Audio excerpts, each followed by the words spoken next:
Hello everyone, मैं रानी लता आप सभी का स्वागत करती हूँ अपने रेसिपी चैनल में। और आप सब कैसे हैं? उम्मीद करती हूँ आप सभी बहुत अच्छे होंगे, मस्त होंगे, स्वस्थ होंगे। तो आज मैं फिर से लेकर आई हूँ एक हेल्दी रेसिपी।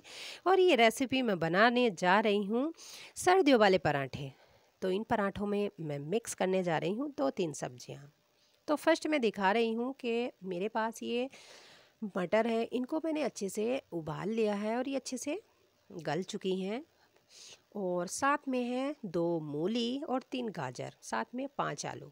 इन सभी को हमें अच्छे से साफ़ कर लेना है और उसके बाद कस लेना है। आलूओं को हमें अलग कसना है। और उसके बाद क्या करना है कि मूली और गाजर में हल्का सा नमक डाल करके रेस्ट के लिए रख देना है 10 मिनट के लिए। गाजर में विटामिन ए पाया जाता है जो आँखों के लिए बहुत ही लाभकारी है। और मूली में विटामिन सी जो हार्ट के लिए बहुत फ़ायदेमंद है।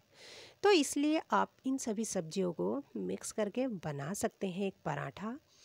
और बहुत हेल्दी पराठा बनता है ये, और बन भी जल्दी जाता है। तो इस तरह से हमें इन जो सब गाजर और मूली है उनका पानी निकाल लेना है।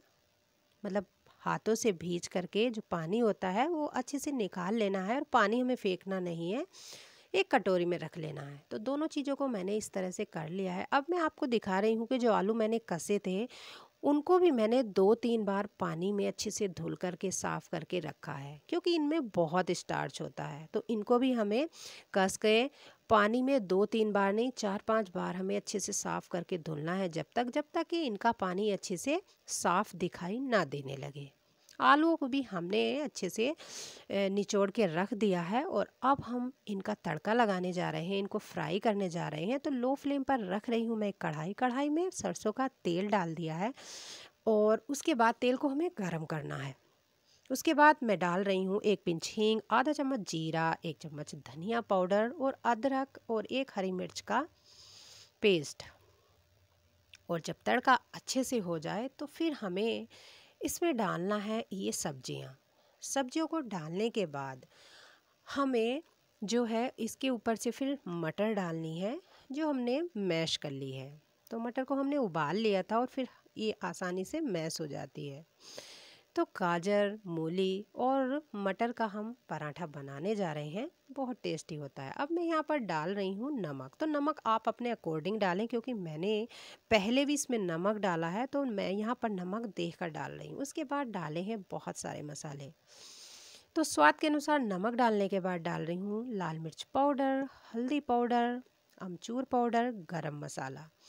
अच्छे से सभी चीज़ों को हमें मिक्स करना है और हमें इनको 10 मिनट के लिए मिला करके इन सब्जियों को लो फ्लेम पर रख देना है, जिससे कि सब्जी हमारी अच्छे से गल भी जाएं और भुन भी जाएं। तो जब तक हमारी सब्जी भुन रही है, यानी कि रखी है, बन रही है लो फ्लेम पर, तब तक मैं इधर आटा बना रही हूँ।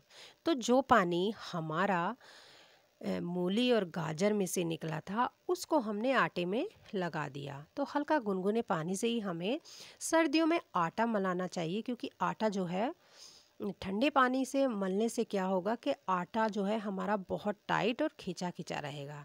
तो आटे में मैंने हल्का सा नमक डाल दिया और हल्के गुनगुने पानी से इसको तैयार कर दिया और रख दिया 20 मिनट के लिए रेस्ट पर। अब मैं यहाँ पर देख रही हूँ कि हमारी सब्ज़ी किस तरह से बनकर तैयार हुई है। सब्ज़ी नहीं, जो फिलिंग पराठों के लिए हम तैयार कर रहे हैं वो हमारी किस तरह से बनकर तैयार हुई है। तो इस तरह से अच्छे से तैयार हो गई है। तो अब मैं यहाँ पर डाल रही हूँ खूब सारा बारीक कटा हुआ हरा धनिया और मैशर से इस तरह से सभी सब्जियों को मैश कर रही हूँ। तो हमें इस तरह से मैश कर लेना है। और फिर हमें क्या करना है, जो हमारा जो ये सब्जी है, सब्जी नहीं बोलूँगी, जो ये फिलिंग हमारी तैयार हुई है पराठों की, जो नीचे लग गई है, उसको आपको धीरे धीरे उतारना है। क्योंकि ये जो सब्जी कढ़ाई में जब लग जाती है और इसकी जो भुनी हुई खुशबू हमारे पराठों में आती है, तो वो बहुत ही टेस्टी पराठे लगते हैं। तो आप इन सभी को, यानी कि जो नीचे लगी हुई ये गाजर, मूली, आलू है, उनको निकाल लेना है, यानी कि उसको निकाल लेना है, अच्छे से भून लेना। उसके बाद हमें इस फिलिंग को ठंडा करना है। जो हमने ये मूली, गाजर, आलू की और मटर की स्टफिंग तैयार की है पराठों के लिए। उनको अच्छे से ठंडा कर लेना है। और एक बात और मैंने देखा है कि हमें पराठों का आटा उतना ही रखना है, उतना ही सॉफ्ट रखना है जैसे कि हम पराठों के अंदर स्टफिंग कर रहे हैं। ऐसा ना हो कि हमने आटा टाइट मला है और फीलिंग बहुत ही पतली हो, तो ऐसा नहीं रखना है। आटा भी हमें सॉफ्ट रखना है। तो इस तरह से 20 मिनट के बाद मैंने देखा आटा हमारा रेडी हो गया था। मैंने फिर से आटे को बनाया, यानी कि मला, और फिर उसकी छोटी छोटी लोई बना के और इतना पतली मैंने एक रोटी बेल रही हूँ यहाँ पर। और अब मैं इस रोटी पर, बेली हुई रोटी पर, अब मैं क्या करूँगी, जो फिलिंग यानी कि जो स्टफिंग हमने बनाकर तैयार की है, तो इस रोटी पर हमें अच्छे से ये फिलिंग चिपकानी है, ऊपर नहीं रखनी है। चम्मच की मदद से हमें इस तरह से अच्छे से चिपकानी है। जैसे कि ऊपर रख देते उस तरह से नहीं चिपकानी। और फिर हमें इसका एक रोल बनाना है इस तरह से। रोल बनाने के बाद फिर हमें इसको बढ़ाना है, यानी कि लंबा करना है इस तरह से हाथों से बेल करके।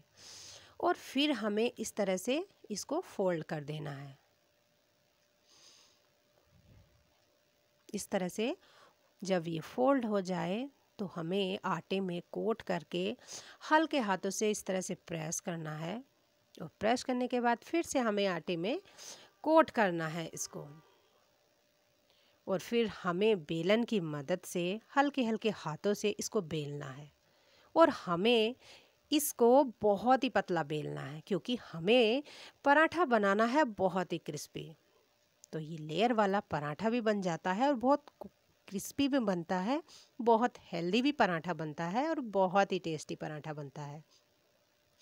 तो लो फ्लेम पर मैंने यहाँ पर आयरन का तवा रख दिया था। तो सॉरी, तवा हमारा गरम हो चुका है। और तवा गरम होते ही मैंने फ्लेम को मीडियम कर दिया था। तो इस तरह से पराठे को अलटते पलटते हुए हमें घी लगाना है। और घी लगाने के बाद हमें इसको ऐसा सेकना है जिससे कि पराठा हमारा बहुत ही कुड़कुड़ा क्रिस्पी बने। तो इस तरह के पराठे मेरी सासू माँ खाना बहुत पसंद करती थी और वही मुझसे बताती थी कि इस तरह से पराठा बनाओ। तो आज मुझे याद आया, तो फिर मैंने ये रेसिपी आप सभी के साथ शेयर की कि क्यों ना मैं ये पराठा आप सभी के साथ शेयर करूं। शायद आप किसी में से किसी को पसंद ज़रूर आए। तो इस तरह से मैं सभी पराठे बना लूँगी और फिर मैं पराठों को सर्व कर रही हूँ इस तरह से कि मैंने 2 पराठे लिए। पराठों के साथ आप चाय, कॉफ़ी, दूध जो भी आपकी इच्छा हो ले सकते हैं। मैं यहाँ पर ले रही हूँ चाय और साथ में है इमली की मीठी चटनी। और अगर मीठी चटनी पसंद ना आए तो साथ में आप अचार ले सकते हैं आम का। तो इस तरह से मॉर्निंग ब्रेकफास्ट में आप ये पराठे बनाइए इस तरह से। और मेरे चैनल को लाइक, शेयर, सब्सक्राइब ज़रूर कीजिए। और मैं उम्मीद लगाऊं कि आप सभी मेरे चैनल को एक लाइक ज़रूर कीजिए। मिलती हूँ एक न्यू रेसिपी के साथ। Bye bye.